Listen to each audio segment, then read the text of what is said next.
From new coalitions forming to bitter internal wrangling within major parties, Nigeria's political terrain ahead of 2027 is heating up, and it's only 2025. Nigerians are asking, are we witnessing the birth of a new political order or just recycled alliances in new packaging? In recent months, we've seen talks of a third force gaining momentum, high-profile defections from both the APC and PDP, an internal party crisis from parallel congresses to court battles over leadership. Well, let's not also forget that the Labour Party is still grappling with post-2023 identity issues. The APC is facing internal discontent, and the PDP, well, still looking at its 2023 wounds, especially from a fractured campaign. Meanwhile, regional blocs and political heavyweights are indeed quiet, not so quiet at the same time, positioning themselves for 2027. But let's take a look at all of this. Let's see how we can make sense out of it. We do have public affairs analysts and one who we've not seen in a long while. Mr. Dayo Akintobi joins us this morning. Good to have you. Thank you so much. A very good morning to you and to all our viewers. It's good to be back after such a long break. Yes, yes, yes. I mean, we thought we would have a conversation with you when Nigeria turned 26 years of independence, if I'm right. Uninterrupted democratic experience. Uninterrupted and democratic, if you put it that way, process. And let me start off from that note. 26 years democracy and what we're seeing happening in the political landscape. What have you deduced from what's going on?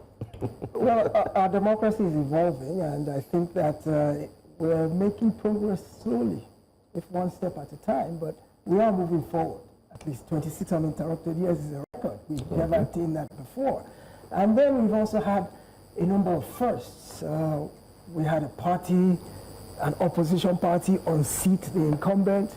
We've had power pass from one candidate to another candidate within the same party. So while we're not there yet, it's not uhuru yet, but I think we're making progress slowly. Now, when we're looking at the alignments towards 2027, it's just a continuing evolution of a maturing democracy. So I think there's hope on the horizon. Maturing democracy, you call it, but yes, others would say it's opportunistic, because looking at the makeup of those that want to unseat the present government, I mean, they have all the rights to have any ambitions, but looking at their character, it almost seems like ordinary Nigerians are left out of this. It's either you're a former who is who, and most of the heavyweights there have held office in one way or the other. So are they really out there to rescue Nigeria, or it's personal for them? And is it part of our evolving democracy? Would we get to a stage where, you know, change will be people-centered and genuine, not vindictive, or people that have personal scores to settle, or just people that have the ambition to be president for the sake of, you know, I want to be president?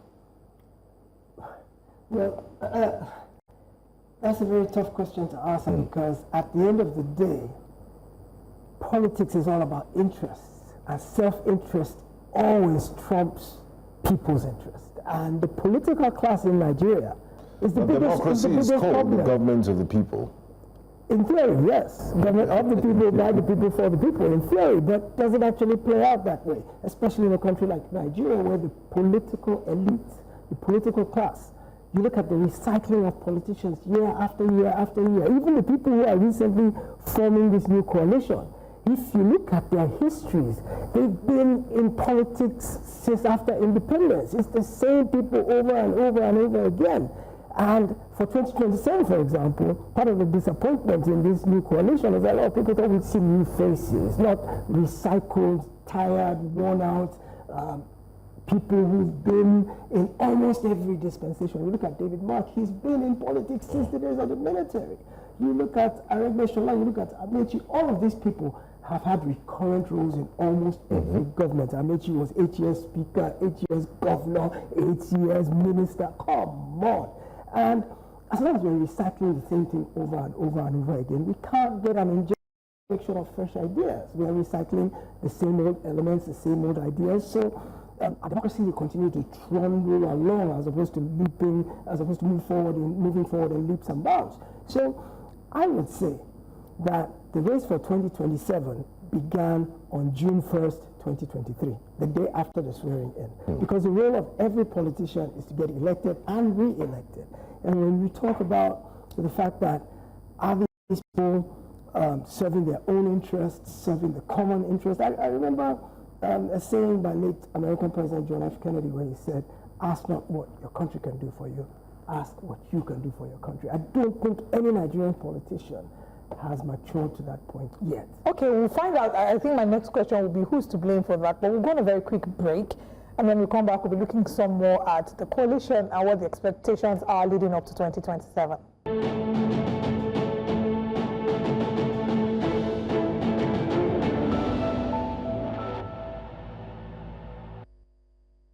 To 2027, the coalition and other political parties' reaction are some of the conversations we'll be exploring this morning. We're still joined by our guests. And before we went on that break, we were talking about the fact that we're seeing a recycling of politicians who have been in power for years. And like they say, insanity is doing the same thing over and over again and expecting a different result. But who is to blame for that? If we're not seeing new faces being injected, if people are staying on the sidelines, refusing to be a part of the process and criticizing the process still, who is to blame? Is it not the Nigerian people? Or would you say that it is the politicians that are maybe frustrating the potential of new faces being injected into the system? Would you run for office in your constituency today? Today, no, because I have a job here as a journalist. If you didn't have a job, would you? The bottom line is that politics in Nigeria for a long time has been operated by the least effective, the least pedigreed, the least capable. Sorry, politics throws up the worst among us, and as a result, it has created a miasma that keeps good people away. You have a tendency to think if I go and do this job, it'll tarnish my reputation, the general public will see me as corrupt, as a thief, as self-interested. So people from nobility, people from good homes with good names to protect, tend to shy away from all these things. You look at so many people that have a lot to offer and have a lot to give, but who won't dare step in and throw their hat into the political ring because they believe it will tarnish their reputation. Look, for example, just as an off-the-cuff example, there's nobody who's run the EFCC to date who has not had their name tarnished since the day that agency was created. That might have its own unique configuration in terms of corruption, but at the end of the day, it's still a political post. And nobody has ever escaped there without their name getting moneyed. So good people in Nigeria have a tendency to want to stay away from politics, but I think even those who are going there are a reflection of us. Where are they coming from? They're coming from in the middle of our midst. So you look in the mirror and the politician you see is you looking at yourself. We are a reflection of those who lead us. So change has to start with me and you and Joe and Benga. And at the end of the day, perhaps, I think part of the problem is we're still a very immature democracy. 26 years is not a whole lot of time. Plus, remember where we're coming from. We're coming from several years of spoliation by the military. The worst thing that happened to Nigerian society was the military incursion into our domestic life, into our politics. And we're still reeling. We've never recovered from that. And when you look at the military tactics, brutality, oppression,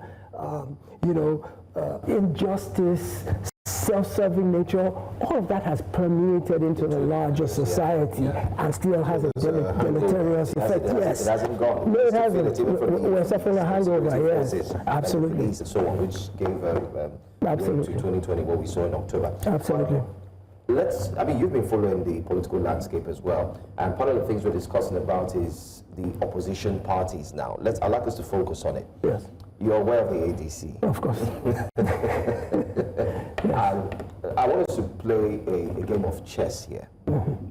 We've seen the current party, the ruling party, of course, which we could tag as the Queen here, where they are very deliberate in what they plan to do. Of course, they have a leader who is President Tinubu, who's been dubbed the #1 strategist in politics. How do you think the impact of the ADC will, in one way or the other, affect the strategy of the APC? And why I'm asking this question is because as soon as that the party announced its entrance into the political space, we saw the APC call for a quick meeting. These are strategies that we're about to see possibly change or maybe could be upturned. We do not know. But what do you think the emergence of the ADC will do, especially affecting the current ruling party? Remember that the APC, since the Buhari days, has not had a formidable opposition. The PDP has been in disarray for years. It's been losing steam over time. So the APC has gotten comfortable with the fact that it is a monolith and it is an all-powerful 800-pound gorilla, and that, and that nothing can touch it. So they become complacent. And they recognize the fact that they've just been coasting along on cruise control, and all of a sudden, here comes a possible contender. Now, I don't think at the moment the APC is even really too much worrying about, I don't think they're looking in the right direction. And the right direction should be that these people become an opposition party before they become presidential contestants. We still have 2 years to 2027. So if they're able to get their act together and put aside personal ambitions for now, and play the role of a proper opposition, that will put the APC on its toes. Peter Obi has tried to do it, PDP has tried to do it a bit, Omoyele Sowore has tried to do it a bit, but nobody has really put the feet of the APC to the fire ever since they actually came into power. So if the ADC can do that in the next 2 years and give alternative ideas, demand transparency, accountability, question everything the APC does, that'll be to Nigeria's democratic gain. That, I think, is where we should focus democratic experience. Yeah. Absolutely. It'll enrich the democratic experience and the democratic process. And I think out of that can now emerge a formidable contest against the incumbent for the 2027 presidency. The only issue they're going to have is there's 3 people in the ADC who have presidential ambition. There's Amechi, who has declared it openly. There's Atiku, who has also hinted at it, and there's Peter Obi, who has openly said it.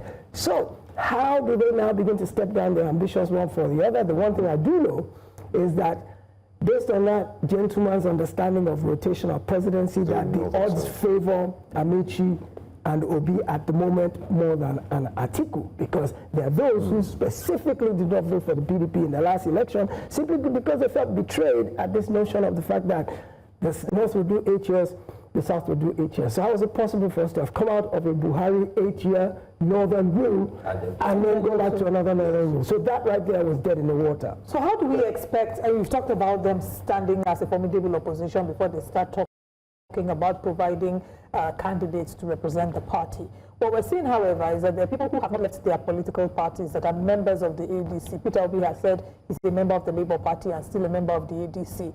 And when a number of people criticize this, the response would be, but Nyesom Wike is a member of the PDP and is actively in support of the APC. So do you think that the fact that they're still with their primary political parties might impact the cohesion that should be expected in the ADC? It could be that they're testing the waters. Let's go back in history a bit and remember how APC came to be. APC came about by legacy parties, the entire party structure moving over and coming together. In this case of ADC, it's individuals. We're not talking parties coming together. The parties still remain in their constituent elements. LP is still there, PDP is still there, ANPP is still there. So individuals are testing the waters, one leg in, one leg out, and saying, okay, if this opposition movement coalesces around a formidable entity that has good prospects, at that point, we will then jump 2 feet in. However, people like David Mark have taken the lead and said, I resign from the PDP. So I expected a gale of resignations to follow David Mark, but that hasn't happened. People are still kind of being conservative and taking a wait and see attitude. But at the end of the day, what you have to ask yourself is what actually is uniting the ADC? To throw away the president's... What actually is... Without the president. Yes, but to do that, they have to unify around a common cause. I mean, part of the problem the APC is having today is that it's a marriage of strange bedfellows. We had CPC, we had ANPP, we had ACN all come together, and they have different interests and different ambitions. So you see today, part of the tendency, the problems they're having is that one faction is saying the other faction is getting more than their faction and they are not being fair to this faction. So what is the central unifying theme behind the ADC? What is their tendency? They've not declared it yet. All they've said is we're coming together to create a coalition. So we don't know where they're coming from. Are they bound by ideology? I heard Minister Aregbe, shall I say, the other day that, well, they want to be progressives. And I asked myself, in Nigerian context, what exactly is a progressive? Who is not a progressive? Who wants a regression? So that, to me, is ambiguous, an ambiguous statement. I don't know what he means by that. Now, Mr. Akintobi, let's talk about timing. You did mention that politicking starts the day after 1st of June 2023. Yes. That's when politicking starts. But in the history of this 26-year uninterrupted democratic experience, we've not seen such a high level of politicking 2 years ahead. I mean, we're thinking ahead of ourselves. I wish it was in terms of innovation and governance and not politicking. We're seeing billboards on 3rd Mainland Bridge, posters, the airwaves are filled with political talk. You think the elections are happening in 3 or 4 months' time. My question to you is this, and also the current Minister of Power has declared his ambition to contest for Oyo State governorship. Isn't this a bit too distracting? And I know people have multitasking skills. The APC says they're focused on governance. But all this politicking, where is it coming from? And have we ever had it this intense that 2 years before election dates, people are already talking about it like it's happening in a few weeks' time? Even if it gets this intense this early, it's usually at the end of the second term of an incumbent regime, whereby it's an open season or open field for those coming in. It's unusual to see when an incumbent is rounding up a first term this early for there to be so much political activity. What it telegraphs, the message it sends, is that there's a sense of vulnerability for the incumbent, either from the opposition or from the electorate. I won't call it paranoia per se, I would just say a sense of vulnerability, because it seems like the general public is dissatisfied with the administration in power. They feel like their lives are not better off today than they were May 29, 2023. That, as a matter of fact, any kind of developmental index you look at, lives have worsened. So that gives a general sense that the incumbent is beatable. Just based on the record of his performance in office, he can be beaten. So that has given a lot of momentum to those who would seek power or seek to replace him, and there's no time to start like yesterday. So once you get a sense that somebody is weak, you take advantage of that moment to step in and try and make a difference. Governance? Without a doubt. You talked about Adelabu at the moment, and I was actually surprised because in developed democracies, he would have had to resign his appointment. As it is, as the Minister of Power, the general consensus is that he's not achieved anything, that he's failed in that office. So when he didn't have the distraction of politicking to run for government, he was not able to achieve anything. So when he now takes on the fact that he's now running for government, running for governor, and politicking alongside, how will he be able to focus on his job? I read somewhere the other day that his nickname now is Minister of Darkness. and he's also taking on a major challenge because he's going to Oyo State, where they have major power problems. IBEDC was just sold recently by AMCOM because they have financial difficulties, which has impacted the ability of Oyo State to receive power. So they don't get power. They are holding this Bansi thing against him because they say they don't get power and they are still billed crazily. They get estimated bills. They're not giving them meters. And they put it all to blame on him. Then you look at it and you say, what is his pedigree after all, beyond the fact that his grandfather was a well-known Southwestern politician? They say he was deputy governor of Central Bank. Nobody heard anything from him while he was there. So we can't measure his achievements when he was in Central Bank. Did he do well? Was he a non-starter? But if the one public role he has taken, which I think they just gave him kind of to mark time until the time comes for him to run for governorship in Oyo State. And all of the indicators are not good in terms of the power sector. Isn't that a disservice to the people of Nigeria? Because when we're talking about this earlier, I mentioned that it's the norm. It seems to be the norm that people are in office, then they are eyeing another portfolio, and then they run for office. We see it with lawmakers who, while in office, will run for gubernatorial elections. They will go for the elections. There's a vacancy. The responsibility is now on INEC to carry out by-elections, spending more money, taxpayers' money. So isn't that something that we should probably consider and ensure that maybe there should be legislation to regulate that, or measures put in place to regulate that? Well, when you look at the fact that even when a governor leaves office, he goes to Senate. When a House of Rep leaves office, he goes to be council chairman. And there's this continuous incestuous round table going on where everybody's just doing moving around the roses. So it's like there's a holding pattern. They put you somewhere. You look at even, for example, the Minister of Blue Economy. He's just marking time in that position, not doing anything. He's just waiting to run for election of Osho State again. Yes, because he lost the last one to the incumbent PDP governor. So they just found a way to put him, to keep him busy. Just he's and face. If we don't see his face in public, I would have expected that in that period of time he would use that opportunity to create a public persona that would help his election. But he's been so very quiet. So there are many examples of people like that who are just put in a holding position against something in the future. Can we legislate against it?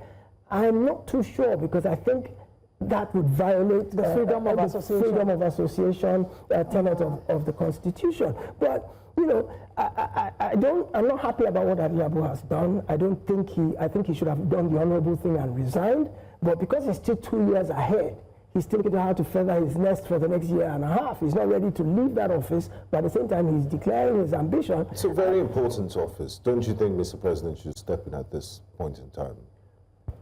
The power ministry has always been a very important ministry. I don't think Dapo would have done this without the president's knowledge. And I don't even know the president who appointed him to begin with, knowing that, remember, Dapo contested for Oyo State governor in 2019, lost to Makinde. He was the APC candidate then. He lost woefully because he assumed that that whole Penkelema's mystique of his grandfather would propel him into victory. But he wasn't. He didn't pay cognizance to the fact that that election was coming off a very unpopular Ajimobi administration, that Oyo State desperately needed a change. They didn't care about your pedigree, your history, your name, nothing. And Makinde beat him overwhelmingly. I think it was 60-something% to 30-something%, beat him overwhelmingly.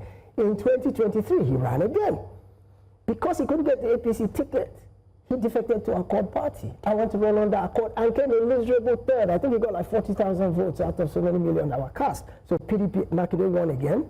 Teslim Folarin, who was the APC candidate who Dapo lost the primaries to, came second. And he came a very, very distant third. Now, people in Oyo feel like he was unjustly rewarded with this ministership because the people who stood with APC and supported Teslim Folarin, the APC candidate in the 2023 elections, should have been the one to put forward the minister, the SWAT for Oyo State. Not somebody who ran away to another party simply because he didn't get the ticket and contested against us. You now reward him. So I think President Tinubu knows this is not strange to him, because for him to have rewarded that, there was a plan. And I think that's what we see unfolding now. It's a game of chess, really. Politics in Nigeria. We will see the pieces keep moving, and we'll continue to show you what the moves are as we count down to 2027 elections. Thank you for joining us this morning. My pleasure always. Thank you for having me. Thank you.